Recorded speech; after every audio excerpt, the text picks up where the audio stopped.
kembali ke channel saya. Tak kenal maka tak sayang. Jadi mohon izin memperkenalkan diri saya. Saya Muhammad Anegapur Hamzah dengan NIM 21095111086 dari Fakultas Kedokteran Hewan Universitas Udayana. Jadi, pada kesempatan kali ini, saya akan menjelaskan cara penanganan anak babi.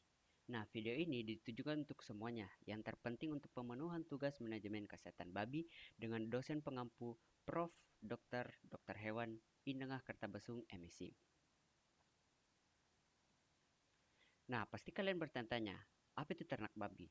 Ternak babi adalah budaya ternak babi ramah lingkungan dan merupakan cara berternak babi dan memperhatikan aspek lingkungan, di mana peternak babi dituntun untuk memperhatikan lingkungan sekitarnya. Peternak tidak memelihara ternak babi dengan cara dilepas mencari makan sendiri dan di mana dapat mengganggu lingkungan sekitar, seperti pencemaran udara karena kotoran ternak dan memakan tanaman orang lain yang mengakibatkan terjadi keributan. Untuk itu, dari aspek ramah lingkungan, peternakan babi harus memperhatikan tempat kandang, saluran pembuangan kotoran babi, misalkan dibuat kolam penampungan kotoran babi atau septic tank. Kotoran babi dapat dipergunakan sebagai pupuk organik. Nah, makanya itu kebanyakan orang melakukan ternak babi. Atau kotoran babi dapat dibuat sebagai biogas, sehingga dengan budidaya ternak babi ramah lingkungan, peternak dapat meningkatkan populasi ternak babi dengan tidak mengganggu lingkungan sekitarnya. Nah, selanjutnya adalah bagaimana caranya kita jika anak babi baru lahir.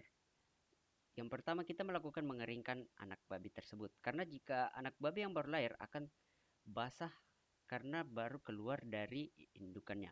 Nah, segera setelah anak babi dilahirkan, lepaskan lapisan tipis yang membungkus tubuhnya dengan sehelai kain kering.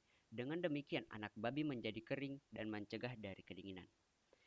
Lepaskan sesegera mungkin setiap cairan yang mengganggu lubang hidung dan mulut. Apabila anak babi tidak dapat bernafas secara bebas, pegang kedua kaki belakang dengan kepala ke bawah dan ayunkan perlahan dan mempercepat pelepasan cairan dari lubang hidung juga dengan mengurut pelan-pelan pada bagian dadanya dan mengisap keluar cairan dari lubang hidung dapat merangsang pernafasan. Nah, untuk selanjutnya adalah dengan cara memotong tali pusar. Nah, setelah dikeringkan, kita lanjut ke tahap selanjutnya, yakni dengan memotong tali pusar.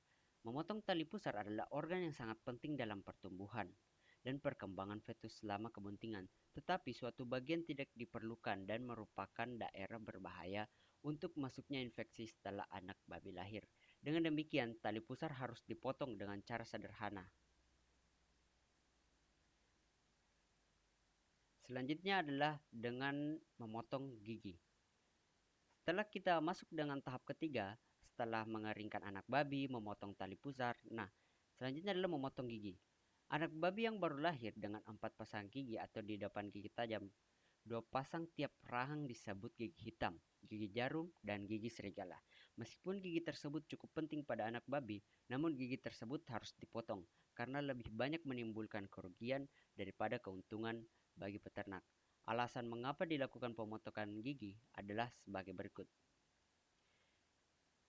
Alasan untuk memotong gigi anakan babi adalah gigi sangat efektif menyebabkan luka pada ambing induk dan mengakibatkan induk menolak untuk menyusui anak-anaknya. Apabila anak babi berkelahi untuk merebut satu puting susu atau bermain sesamanya, gigi dapat menyebabkan luka pada muka di mana luka tersebut dapat merupakan jalan masuknya penyakit yang disebabkan oleh mikroorganisme.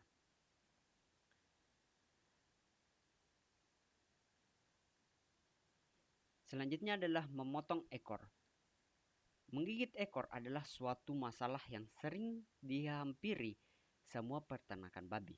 Maka secara rutin dilakukan pemotongan ekor anak babi yang baru lahir. Panjang ekor yang dipotong dapat dari ujung hingga ke pangkal ekor. Tetapi biasanya cukup untuk memotong 2/3 hingga 3/4 dari ekor. Pendarahan yang semakin sedikit terjadi apabila beberapa alat yang digunakan tumpul. Pada umumnya, perhatikan khususnya yang harus diberikan pada peternak pemotongan ekor di usaha peternakan. Dan yang selanjutnya, jika jika kita tidak memotong ekor pada anakan babi, eh, itu akan menyebabkan yang namanya kanibalisme pada anak babi. Mereka akan memakan ekornya dan memakan ekor sesamanya, dan itu akan menyebabkan kanibalisme antar sesama. Nah, selanjutnya adalah mendapatkan kolostrum. Segera setelah pemotongan gigi dan sebelum-sebelumnya, letakkan kembali anak babi bersama indukan agar anak babi dapat menyusu dan memperoleh air susu pertama, yakni kolostrum. Yang mengandung daya tahan tubuh yang tinggi, penyerapan kolostrum adalah kritis untuk kehidupan anak babi yang baru lahir. Sebagaimana fungsinya yang merupakan sumber utama kekebalan melawan penyakit pada masa awal kehidupan, hal yang perlu dicatat bahwa secara bertahap terjadi perubahan kolostrum menjadi air susu pada 2 ke 3 hari periode transisi. Apabila ada anak babi yang lemah, harus diberikan kesempatan yang baik untuk menyusu dan mengarah anak anak babi ke ambing induk. Untuk mencegah kematian anak babi akibat defisiensi besi, maka setelah umur 2 sampai 3 hari anak babi diberi larutan besi yang dioles pada puting induk atau melalui suntikan. Keadaan kandang dijaga tetap bersih, kering, dan suhunya diatur sehingga induk dan anak merasa nyaman. Mungkin sekian dari materi pada hari ini. Mungkin besoknya akan ada upload lagi. Sekian dan terima kasih.